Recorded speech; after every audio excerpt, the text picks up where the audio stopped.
தேவனுடைய பரிசுத்த நாமத்துக்கு மகிமை உண்டாகட்டும். இந்த கிருபையான வேளையில் கர்த்தராகிய இயேசுவின் நாமத்தில் உங்களை வாழ்த்தி வரவேற்கிறோம். நல்லா இருக்கீங்களா? இந்த கால வேளையில் இந்த நாள் உங்களுக்கு கர்த்தர் ஆசீர்வாதமாய் மாற்றுவாராக.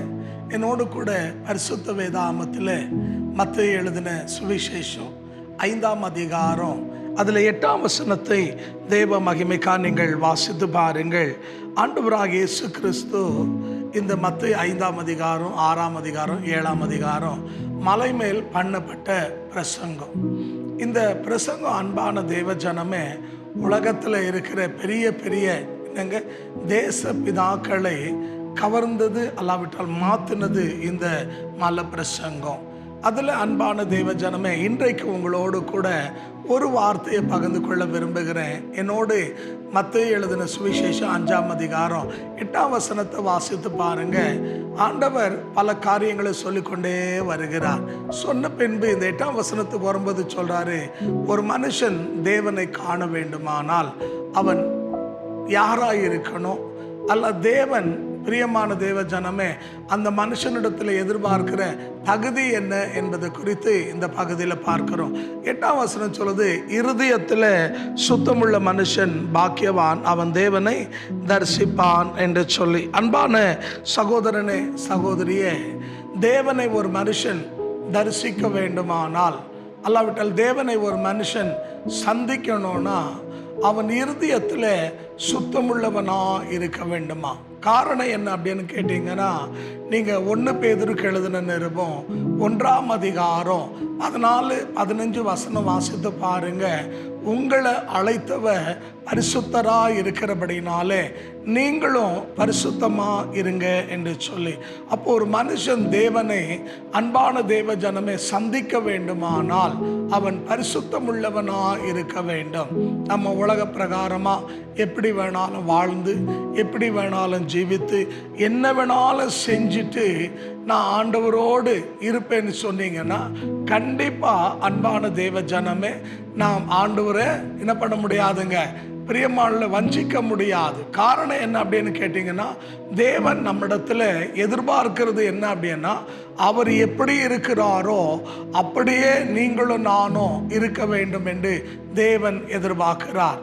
நீங்க யாத்திரை ஆகமத்தின் புத்தகம் 19ஆம் அதிகாரம் 5-6 வசனங்களை வாசித்து பாருங்க. ஆண்டவர் சொல்றாரு, உங்களை பரிசுத்த ஜனமாகவும் ஜாதியாக நான் தெரிந்து கொண்டேன் என்று சொல்லி.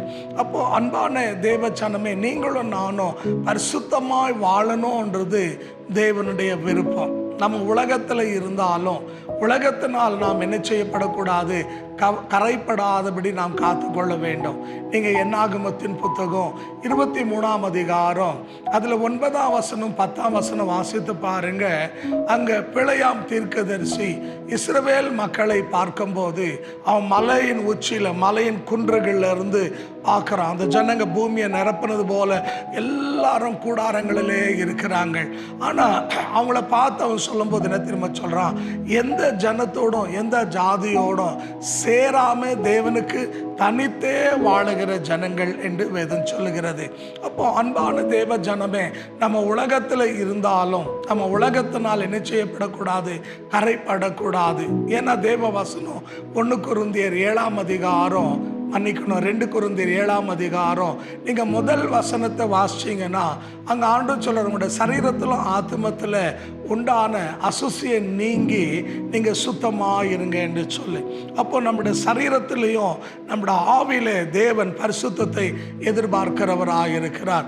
ஆகையால இந்த கால வேளையில் இந்த வார்த்தையை கவனிக்கிற என் அன்பு சகோதரனே சகோதரியே, பரிசுத்தம் என்று சொல்றது ரொம்ப முக்கியம். இன்னைக்கு நம்ம வெளித்தோட்டத்தை தான் பார்க்கிறோம். ஆனா ஆண்டவர், நீங்க 1 சாமுவேல் 16ஆம் அதிகாரம் 5ஆம் வசனம் வாசிச்சு பாருங்க. ஆண்டவர் சொல்றாரு, மனுஷ முகத்தை பார்க்கிறார், தேவன் உள்ளத்தை பார்க்கிறார். அப்போ தேவன் நம்ம உள்ளத்துல சுத்தமா இருக்கிறோமா இல்லையான்னு அவர் அறிகிற தேவனா இருக்கிறார். ஆகையால தான் இருதயத்தில் சுத்தமுள்ள மனுஷன் பாக்கியவான் என்று சொன்னார். அவன் தேவனை தரிசிப்பான் என்று சொன்னார். அப்போ இந்த 2025 வருஷத்தில் நமக்கும் தேவனுக்கு ஒரு நல்ல உறவு இருக்க வேண்டுமானா நம்முடைய இருதயம் கள்ளருடைய கெபியா மாறாதபடிக்கு அசுத்தத்தினால என்ன செய்யக்கூடாதுங்க, நிரப்பப்படக்கூடாது. ஏன்னா வேதத்தில் நீங்கள் மார்க் எழுதின சுவிசேஷம் 7ஆம் அதிகாரம் 21 23 வசனம் வாசிச்சு பாருங்க. எல்லா விதமான அசுத்தங்களும் எல்லா விதமான பாவங்களும் எங்கே நிரம்பியிருக்குன்னா இருதயத்துக்குள்ள. வாய் வழியா உள்ள போகிறது மனுஷனை தீட்டாக்குறதில்ல, ஆனால் உள்ளத்திலிருந்து வெளியே வர்றதான் மனுஷனை தீட்டுப்படுது. ஆகையால் இவைகள் எல்லாம் அசுத்தங்களை நம்ம விட்டுட்டு நாம் என்ன செய்ய வேண்டும், தேவனுக்காக பரிசுத்தமாக வாழணும். ஏன்னா எரேமியா 17:9 சொல்லுது, இருதயம் மகா கிறுக்கும் கேடுள்ளதா இருக்குதுன்னு. ஆகையால் இந்த இருதயத்தை இன்னைக்கு நாம் என்ன செய்ய வேண்டும், சுத்தமாய் காத்து கொள்ள வேண்டும். காரணம் என்ன அப்படின்னு சொன்னீங்கன்னா, தேவ மனுஷனாகிய தாவீது ஜெபம் பண்ணும்போது 51ஆம் சங்கீதம் 10-11 நீங்க வாசிச்சீங்கன்னா அவர் சொல்றாரு, அன்றைய சுத்த இருதயத்தை எனக்கு தாரும். ஏன்னா இருதயம் ரொம்ப நமக்கு சுத்தமா இருக்கிறது அவசியம். இந்த இருதயம் சுத்தம் இல்லைன்னா நம்ம தேவனை என்ன பண்ண முடியாதுங்க, சந்திக்க முடியாது. ஆகையால் தான் நீங்கள் வேதத்தில் நீங்கள் எசேக்கியேலுக்கு எழுதின தீர்க்கதரிசன புத்தகம் 36ஆம் அதிகாரம் 25 27 வரைக்கும் வாசிச்சு பாருங்க. ஆண்டவர் சொல்கிறார், நான் கல்லான இருதயத்தை எடுத்து சதையான இருதயத்தை உனக்கு தருவேன் என்று சொல்லி.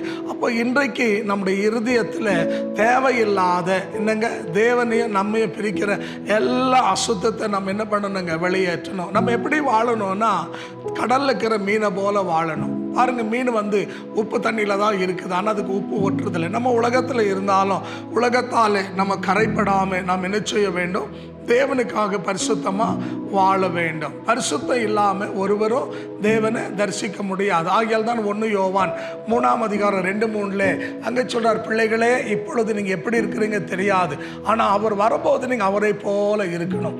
அப்போ ஆண்டரை போல நம்ம இல்லைன்னா கண்டிப்பாக பரலோகத்துக்கு போக முடியாது. ஆகியால் நீங்கள் ஒருவரால் வஞ்சிக்கப்படாதபடி, ஒருவனும் உங்களை வஞ்சிக்காதபடிக்கு உங்கள் பரிசுத்தத்தை நீங்கள் என்ன பண்ணுங்க, காத்து கொள்ளுங்க. தேவனுக்கு பிரியமா ஜீவியுங்க. கர்த்தர் உங்களை ஆசீர்வதிப்பா.